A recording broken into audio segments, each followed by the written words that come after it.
You ever feel like life's got you locked up? Like you're trapped by circumstances that you can't change? What if your breakthrough isn't about escaping, but about what you do while you're stuck?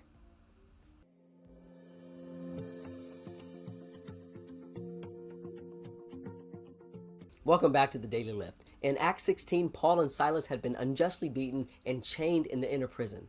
Their feet are in shackles, their bodies are bruised, and their future is uncertain. But instead of groaning, they're singing.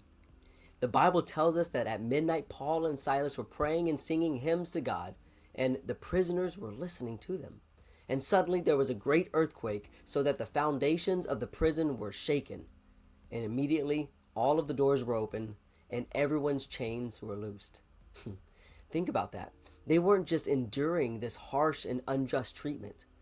They were worshiping. They didn't wait for deliverance to praise God. Their faith wasn't tied to their circumstances. They leaned into God and they trusted Him even in the darkest of moments. And even though the story is focused on these two men, they weren't alone. The other prisoners were listening. They were taking in every hymn and every prayer. And when the earthquake struck and the chains fell off, no one moved. Why?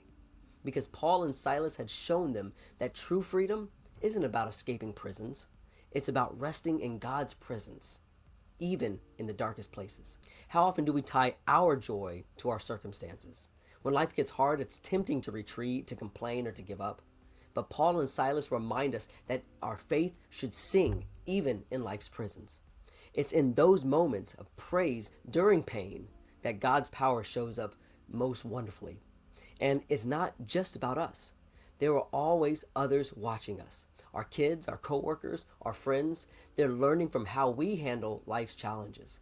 And when we trust in God, even in the hard times, we set a standard for others to follow. So whatever prison that you might find yourself into today, lift your voice in praise. Not because you're ignoring the pain, but because you know that God is still in control.